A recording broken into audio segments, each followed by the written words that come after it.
Hi Daniel, I want to have a look in this video to the two last games that we played. I'm still suffering with that cup, but I hope that it won't be too disturbing. So these were two London games.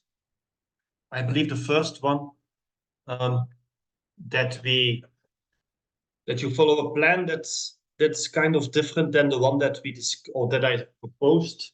In the one that I proposed, there is a lot of focus on e5. With, for example, queen c7, I believe, or queen e7, so that you can prepare e5 at some point. Here it's kind of neglected a little bit. And as a consequence, maybe I could play knight e5, which is, I agree, not an easy move to play with, practically speaking. It's not that black is by force worse or something, or much worse.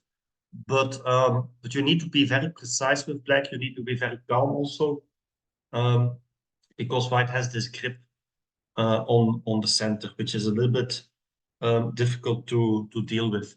But statistics, as you see at this point, are not too bad for black. So I guess it's certainly playable. Queen c7, f4, and now you can see from the moves that were played that all of these moves, they are kind of focusing on the center one way or another.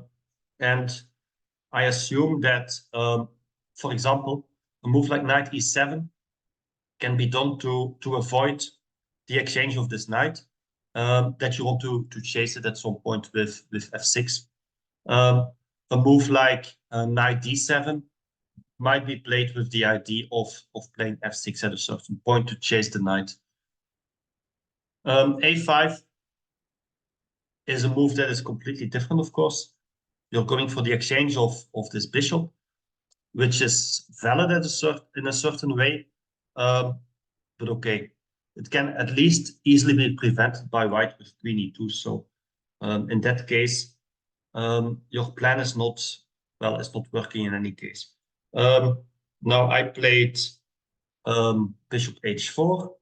And here I think that indeed that you are too, that you just blindly followed your plan and completely neglected what I wanted to do, even though it's obvious.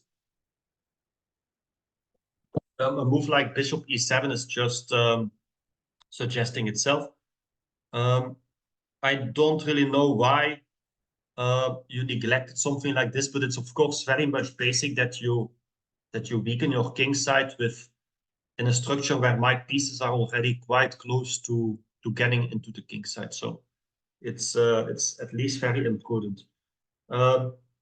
Bishop e7 seems a very reasonable move, and it should be okay for black in that case. Now, speaking for my own faults, I'm kind of happy with the way that the game developed now, because it's not that I just played bishop takes f6 with the idea, okay, your king side is weakened, and that's it. But I also tried to look further and to continue with by looking at forceful moves. I think this is a bit interesting because it's also possible to continue in a more, I will say it in German because it's easier for me, in a schablonenhafte Weise. I think it's interesting at this point that with white, you have some forceful moves, I think, and that you can, if you try to continue with playing forcefully, you can just find something strong. What do I mean? So first of all, I take this bishop, of course. That's pretty obvious, I think. Then I inflict weakness. It's also obvious. Now, knight c6 is maybe a little less obvious because you exchange a strong piece on the king side. But as you suggest, it can be a defender like this or to g6. But the main reason why I played knight c6 is because it's very forceful. It doesn't lose any time, and you will be forced, of course, to take, and then I will be able to continue again in a forceful way. Now, what do I mean with a schablonen play? For example, if you play a move like queen e2, it's a standard move, of course, and attacking a rook, but it's just a too general move. There is no real purpose on it. More to the purpose is rook f3, followed by rook h3, queen h5. Then I think you have to go for the setup with rook g8, rook g7. But I saw f5. This was quite forcing in my opinion. And now, yeah, I obviously saw that I can open up the king side, which is beneficial for me, as you have some pawn weaknesses. Also, the king is a bit open for black. Also, this really cuts the position in two. You lose flexibility here, and my pieces are now having the possibility to go to the king side quite easily. And for your pieces, it's much more difficult to achieve this. Now, I think that what you wait, I will just make the moves first. So this is all kind of forced. I noticed that this attack will make you move your rook, and then f6 will fall. So I think that you don't need to make too much of it. It's just that you completely misjudged that bishop e7 is necessary, and yeah, it's a positional blunder, and as a consequence, it's a very bad position. Now,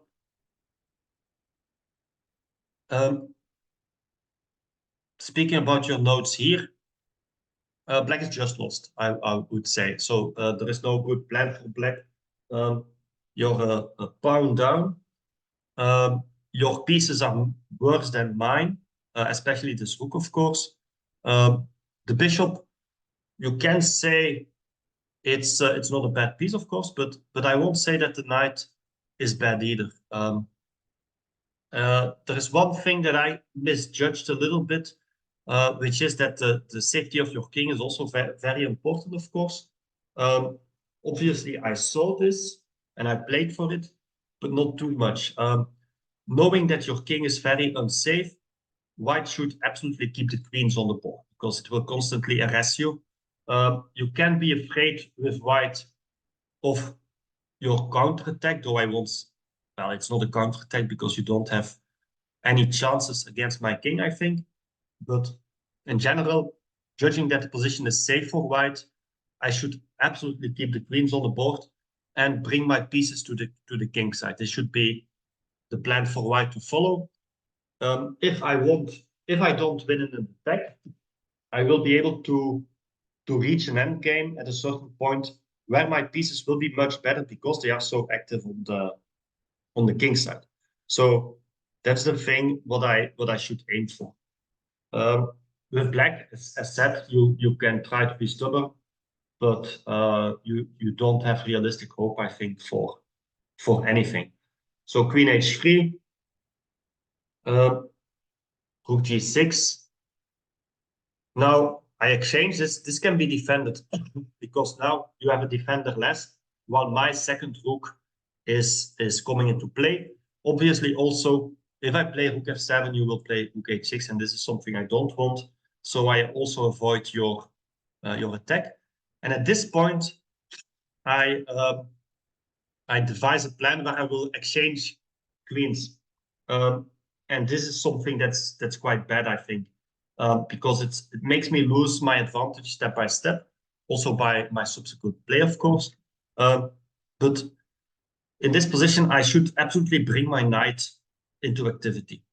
And I lose time with this queen h4, queen f6 maneuver, just to reach some kind of safety. But you make use of this time because you bring back the rook into play. You can also gain a tempo maybe later on with the king. So it's just a bad idea. If you play knight f3 with white, it should be very strong. Because okay, you have 3 pieces in the attack, and the king is very vulnerable in any case. Also, if the queen leaves the king side, you still have this attack which keeps the queen connected to the defense. So this is not a good plan of mine.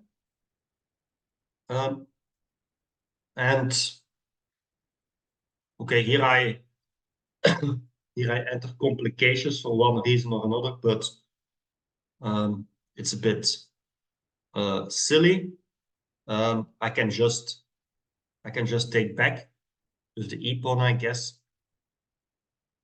and then I should be able to win this relatively easy because I have a much more active rook.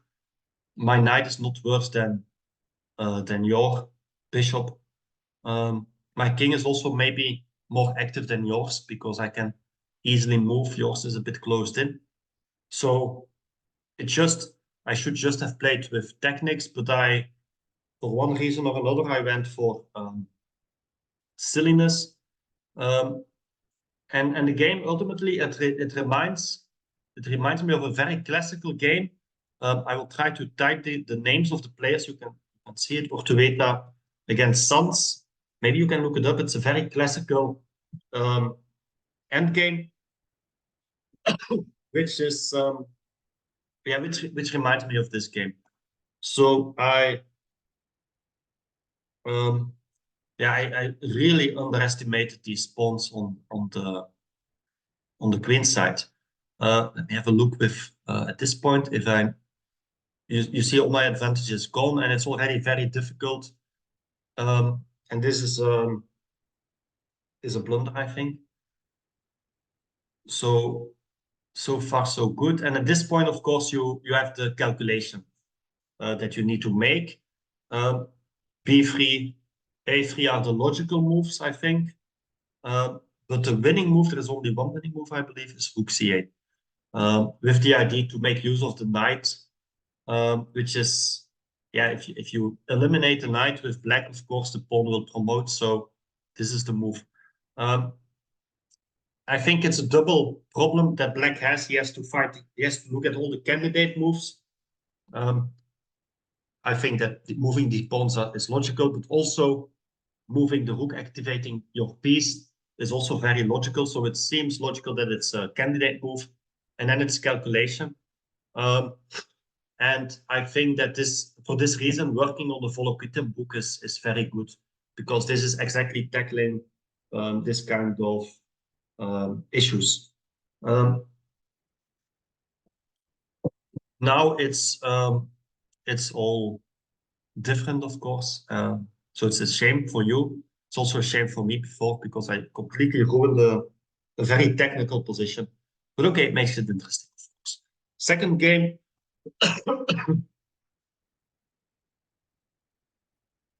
Also this London. I must confess, I'm not a fan of this setup with knight c3 with the pawn on c2. And you can see it from my play. My play in this game was quite weak in the opening or the early middle game. I made a few mistakes, but I must say that you really played very, very, very well. It's very strongly in this game. So this is really I would say a step up compared to the other games, which were not bad at all yet, but this is very, very strong. Yet there were some points that still can improve, of course. So at this point, you mentioned a few candidate moves. Bishop e7, rook c8. A6 indeed is a bit of a wasted tempo because white wants to exchange probably. Bishop b4 is also a move that can be considered maybe. Yeah, apparently this is not a good move. But again, I'm not so familiar with the structure. I don't like it that much. And I think that other players will also play this kind of suboptimal move, so it doesn't matter too much. It's a good practice for you to make use of it. It's very good that you played castling very quickly. This is a very good exercise that you just jump, let's say. This is it's an obvious move. You need to make this move. You can argue like I want to play rook c8 now, but it should not make too much difference. Also because if you castle and if I should take, you can easily judge, I think, that this structure is a reinforcement for black because white no longer has the bishop pair and because you can undermine the center with c5. So you can lose a lot of time arguing rook c8 or castling. but with casting you do nothing wrong, so it's very good to just to be quick with it and not lose time.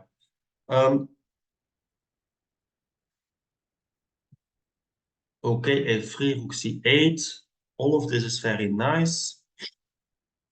Queen d6 also a nice move because you just attack the soft point in my position. So this is a very good way of play. Well, first of all, you can improve your pieces, of course. That's a reasoning that you can do.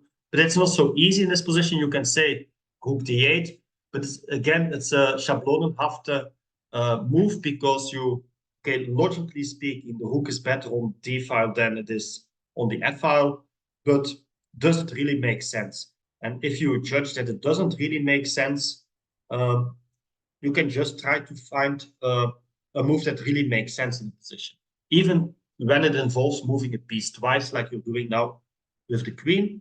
The point, of course, is that you attack the soft point. That's the second way of thinking. So not just improving your pieces, but also attacking something so that it forces me to pay attention to it. Now, also a benefit of this move is also that you have this idea of knight a5, knight c4, which also fits in with the idea of improving your pieces. So it's not just attacking a point, but also that you open up for improving pieces. Queen d3. So here, for example, you can think of knight a5. Not that a6 is a bad move at all. You force this, or you kind of force this exchange, which neutralizes the bishop pair, and also gives you a very nice pawn structure because you have this open file, which is very annoying for white because I have this attack, of course, against b2 that I need to think of. And also, if I'm moving the knight because I want to play c3, it's something that I really cannot achieve that easily anymore. So I played bishop c1 with the idea of moving the knight if I'm giving time, but you don't give me the time, so that's again excellent. And I'm kind of without a plan here in this position, I must say. I have nothing to attack.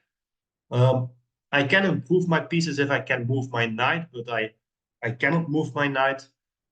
So it's really very annoying for white. You have the upper hand, and you make very good use of it. So rook c4, you again improve your piece a little bit. You attack a soft point. So yeah, I think from here on, it's constantly the same remark that I will make. You improve your pieces. You always attack something. You play very sensible chess, and you don't release any pressure. And this lasts for quite some time. So rook e2, bishop a3. I guess you can also take the other pawn, but this is fine enough, of course. And now I have to do this to get or to remain more or less in balance. But as you can see, this is absolutely a monstrous knight. So what you are actually doing is having one advantage and you are switching to another advantage, which is also something very important in chess, that you have the flexibility to go from one issue to the other issue, abandoning the first plan along the way. Here you have a very strong knight. The mistake that you make now very soon is that you don't build from it. So you have these strong assets, and you should take the time at this moment. You should absolutely take the time to improve your pieces before you launch the action, which is something I know very well because when I was young, I had very much the habit of throwing everything into the battle, while it's better to improve first. And this is, I think, the main position of this game to learn from. So you ask also some questions. Exchange some material. Should I do this in this situation or not? Well, of course, if you have a pawn end game, it should be winning. But before you get into a pawn endgame, there are many possible other endgames. And one thing to ask yourself is, what exchanges are beneficial for me and what are not? For example, with black, I would never exchange the knight for the bishop, unless I get this completely winning pawn endgame, of course. If you look at the rooks, you can see that black's rook is extremely strong and white's rook is extremely bad. So I would not exchange rooks as well. Queens, the thing is that white's queen is the most active piece, and this is the piece that can trouble black a little bit. But concretely in this position, there is no way that white's queen can invade black's game. No way at all. I'm constantly looking at e7, d6, these squares where I can invade, or a4, for example, to e8. But none of it is available or realistic. So there is no need to exchange the white queen.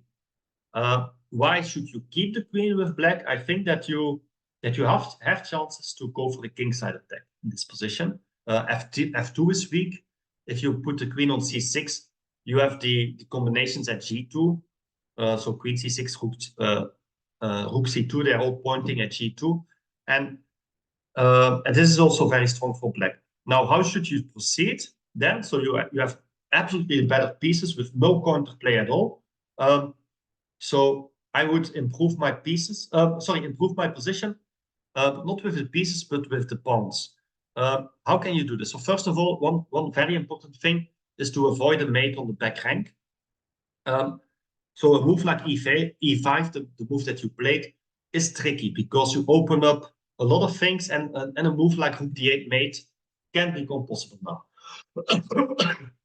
So a move like h6 makes sense. Why h6 and not g6? G6 open up the black squares, and I have bishop h6, queen f8, stuff like this. So h6 with black is a move that can be interesting. Another idea that you have is advance your pawns with aggressive purposes. You can do this on the queen side. You can just say, I have a majority on the queen side. I just move queen c6, b5. I will prepare a5. I will prepare b4, a4, and so on. And white can do nothing against this plan, I think. So you can, in my opinion, you can just move your pawn to a3. Breaking through with a3 is maybe you have to do, for example, with black a3 at a certain point, white will take b takes a3, and at that point you can maybe play b3. So you can just run with your b pawn, not by taking on a3, but just by going b3, b2, b1. So this is an idea that you have a plan that you have with black. The second plan that you have, which is kind of more riskier, of course, is that you will try to do something on the king side, where white is also worse. And you can do this with h5, for example. H5, if white does nothing, you will do h4, and this will exchange something, or he will play g4, and none of these moves are interesting for white.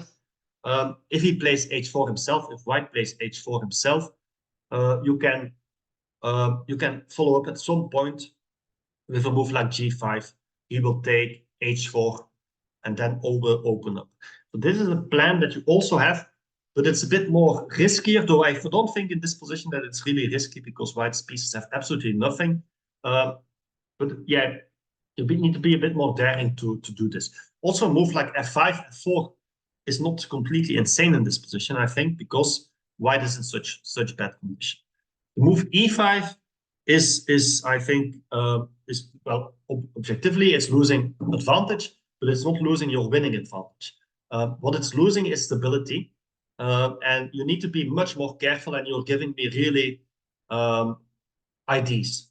Not more than IDs. I don't have anything real, I think, but I'm having IDs to annoy you, and you should avoid this with black, I think. So queen f3. So I'm immediately I'm attacking your weaknesses. So the e pawn. Obviously, I will not take the e pawn at once because of queen f2. But with this move, I defend f2. So now I can take on e5, and I'm attacking your knight. So suddenly you have things to defend. And before you had nothing to defend because everything was defended. Queen c6, bishop g5. This is played to create some kind of weakness from you. So my bishop still remains a very bad piece, but at least if you want to chase it, you need to make a move you don't want to do. Well, h6 you want to do maybe, but again, it's a bit trickier than before because the position is now opened up. I have the d file, I have queen e4, and then there is this back rank idea again. So you gave me these ideas. Again, you can allow it yourself in this position, in this specific position, but if it would have been more balanced, the game, you would have real trouble at this point because of this. Okay, e4, queen e4, h6. Okay, beneficial move in general. So, and my bishop is bad again. And rook b2. So, obviously, your queenside majority is sufficient to win. I still don't have anything. My rook is still bad. My bishop is still bad. My queen is dominated by everything. So you have full control over all squares. So it's not. I can repeat. You take a few risks, but it's not too risky for me. Queen d7. So yeah, you mentioned queen e6 on the following move, but maybe it can be done at this point. We have a check. It's also safe. Well, it's easy to see it's safe. I don't need to check with the computer because you have c8 and you're winning a tempo. Also, this is very annoying. So you do have to exchange with white. And now, okay, the queenside majority is just winning. So this weakening of the pawn structure is of not much relevance because I don't have anything at all to make use of it with white. I'm a pawn down. Your king is better than mine because you can play this and then my king is completely cut off while yours can improve easily. And you can play with the pawns. They are a deus ex machina. I cannot stop them. So you can say, okay, I will play queen e6. I give something, I give a weakening of my pawn structure, but it's not enough at all. And you avoid all risks. I will never mate you after this move. Queen d7. I think in this position, why you should exchange queens is because with black, you lost your possibility of having a kingside attack. So with the position more opened up than before, I will show you. In this position, I told you can play h5, h4. You can allow this because the center is closed. Right here, it's much more difficult to go like this because the center is open and you're making too much fronts. So because this is no longer so much possible, you should be more open for exchanging queens. Okay, I try. Whatever you do, it doesn't matter. You just have to avoid that rook c8 is mate. And apart from that, you can just make progress. So rook c5, rook b5, bishop d2. b6 is absolutely perfect. So you can also see, by the way, that there is a color play going on. So you have control over the white squares and the black squares. They are, yeah, white is just hindering himself on the black square on the black squares because the bishop is so much restricted by everything. Rook c2, a4. So yeah, you can a move like rook b3. It doesn't matter that much, I think.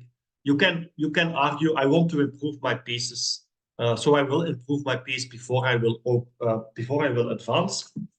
But I think that in this position you can also advance because there's no danger for this pawn.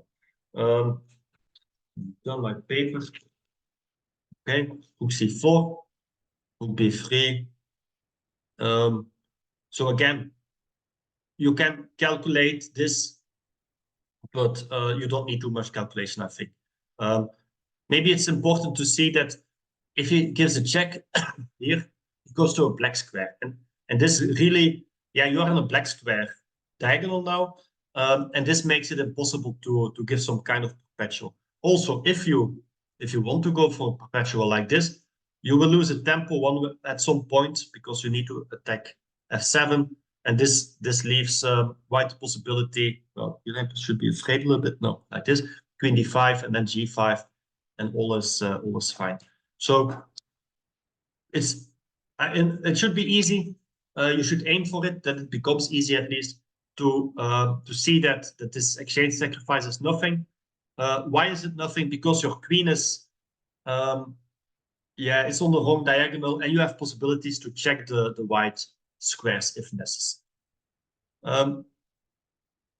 Okay, queen c6. Now f6 I find a strange move.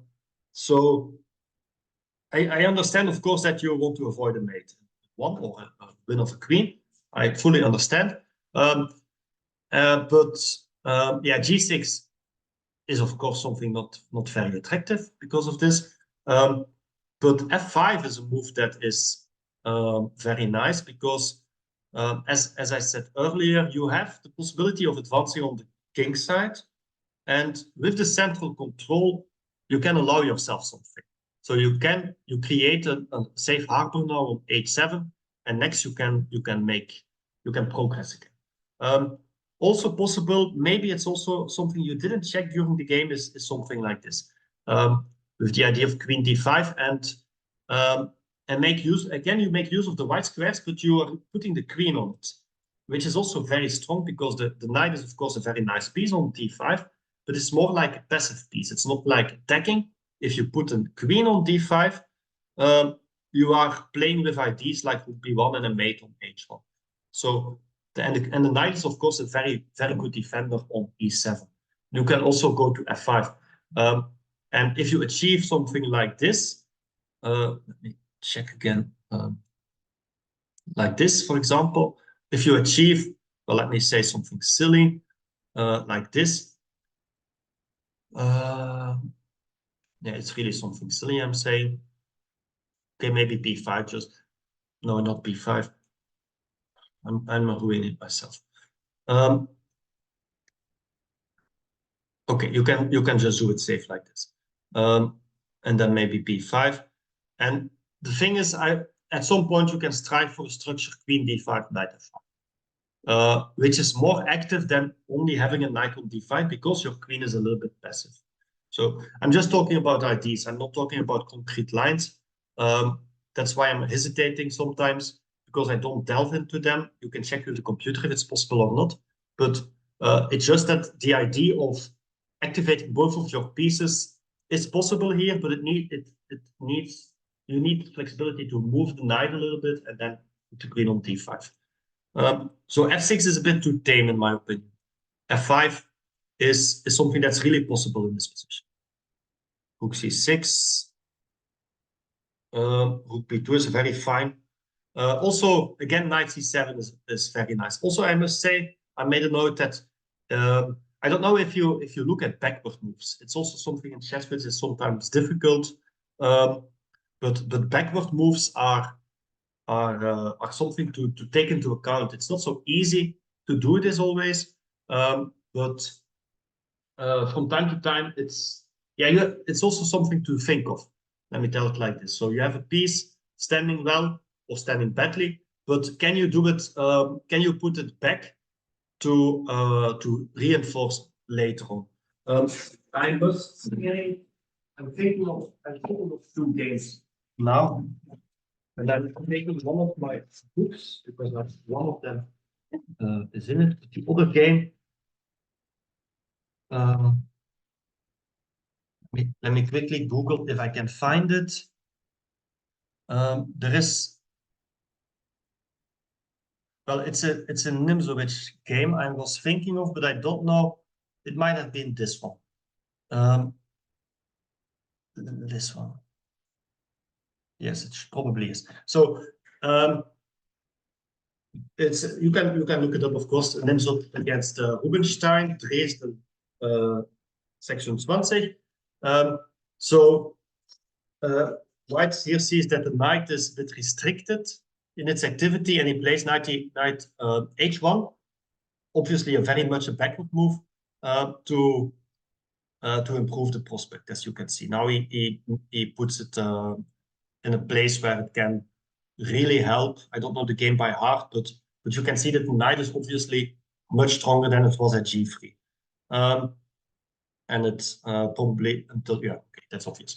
The second game I was thinking of is a game by Louis Paulsen. I'm looking at it now. It was against Andersen. But I played too many games to know by heart. In which he plays, yeah, let me think about it.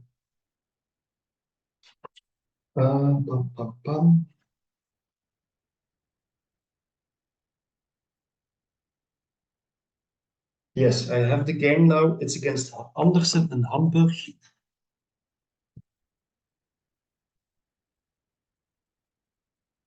It's very, very similar, I think.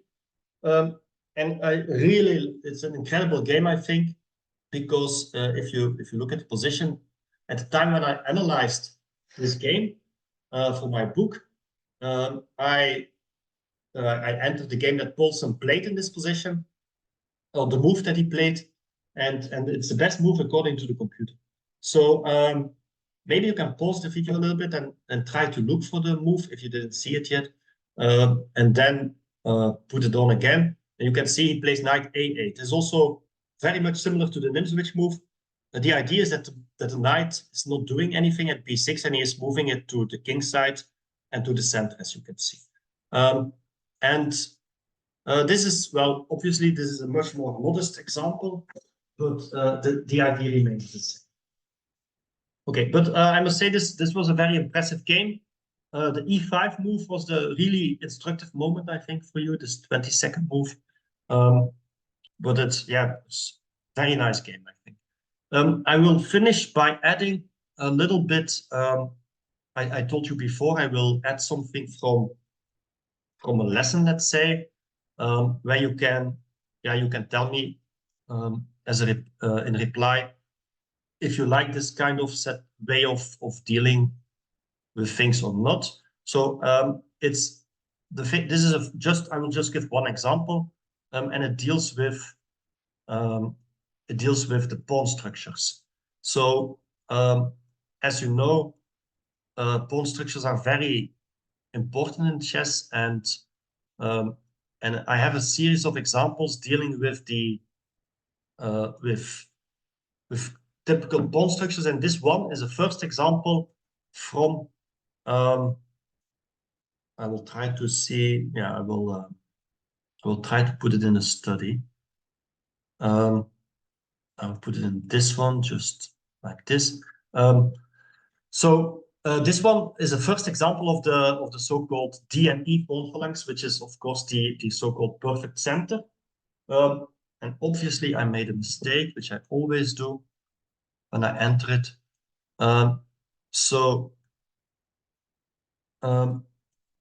This is much better. So white is, it's a classical game, is by Capablanca against Schmittichess.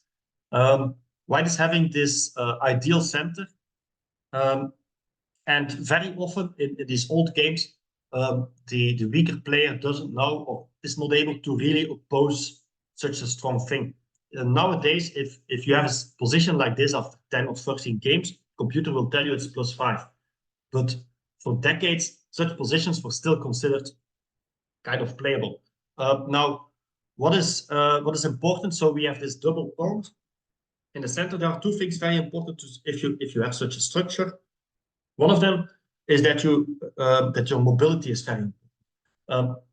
Suppose that you play d5 at a certain point with white, you lose mobility with the e pawn, and you create weaknesses. So if you play d5, e5 is a weak square, e4 is a backward pawn. So it's very important that you avoid losing mobility, unless of course you can do it with advantage. The second thing which is very important is that your pieces are able to support the center. In a Grunfeld defense, for example, black gives away the center. Very often white gets these two pawns, but he gets piece play in return, and white is not sufficiently developed to really make use of it. But in this position, white is fully developed. All of his pieces are standing very well. So this is a very simple example where white is really winning already. First of all, he plays rook c1, which is very instructive. Also with the game that we just analyzed, our game. In this game, you played e5, a bit too fast. What you can see here with white is that he just develops his pieces before he goes into action.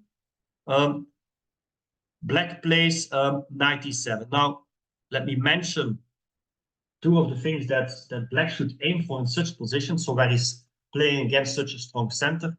One of them is that he can deconstruct the center by attacking it with a pawn. And this structure, very often, it can be f5 or it can be c5, because if you can realize one of these moves, white's center will lose much of its color because he has to advance, he has to exchange one of these things, and then you remain with an isolated pawn or a backward pawn, which is much weaker. Second, you can also try to pile up pressure against e4. e4 is the pawn that you can target. d4 is out of reach. You can target it, you can attack it, and the point is that at some point this pawn will become weak. He cannot advance it. That's one of the ideas, that you really prevent it from advancing, or that you, for example, you force d5 and then it becomes backward. And because of the pressure against it, it should be better for black.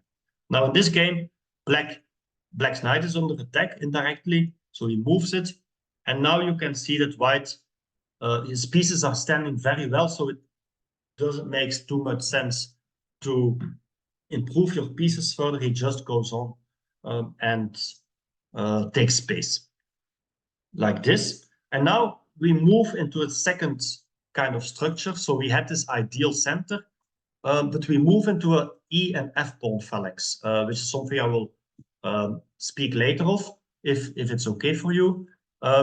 This kind of structure, if these pawns are mobile, they can become very, very dangerous for black's game. Okay, so I'm sorry. Need to see a doctor, not to speak to a doctor. So if he goes to d5, you can expect something like this: knight g5 and queen g4. So for this reason, he exchanges the bishop. Very interesting. He takes with the queen. Why? Of course, he doesn't want the queens to get exchanged. The queen goes into attack and go to h3. And the knight on d2 also has nice plans. He can go to e4. Knight goes to d7. Mate in 1.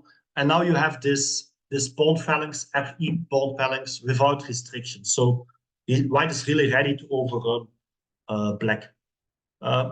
You can see black has no counterplay. So it's a bit, it reminds me a bit of the first game that we analyzed today, where you ask, can I do something with black, or am I just standing very badly? In this position, black, he can try to look for something, but there is nothing. He has no counterplay, there are no targets. He goes like knight b6, he wants to play like activating knight does make sense, of course, but it's far too late or far too little. White improves his pieces, and he hits like this. Now, obviously, you need to calculate a little bit, because it's something that is it's a piece sacrifice, so you need to calculate a little bit. One thing that's important to know is, of course, that you can focus on being a piece down, but much more important is to see the dynamism of the position, and also that because white's pieces are so well placed, he might even be a piece up. Why I'm saying this is because the rook at a8 is not playing at all, while all of white's pieces, they can contribute to the attack one way or another.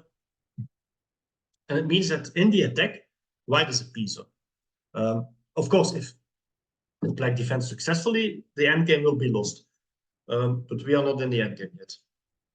So at this point, you can consider two moves, I think: bishop b3 and queen h7. Well, you can calculate everything, of course, but I think that it's very important from principle that you play queen h7, because it chases the queen into the center, and it's much more in danger there than it should be in the corner, unless you mate them, of course, on h7. This again reminds me of the game from the Bundesliga that you sent me, where you moved your king into the center voluntarily. Here it's done by force, but it's the same. It has the same issue, or the same conclusion. Bishop b3, knight c4, and now something very, very interesting again. We begin with the move rook c1. Here you might be very, very tempted with white to play rook c4. It's a logical sacrifice, and it might be winning again. Computer will tell you, but Capablanca plays rook d1, so he doesn't go into action again at once, but first he improves his pieces with tempo, of course. And now he follows up with the sacrifice, and then it will be finished, of course. This is something black cannot defend. Okay, let me know if this is something you find interesting. I think it's nice to create some awareness of this kind of things. This is just an example. It's about pawn structures, but there are many strategical issues, of course. See you later.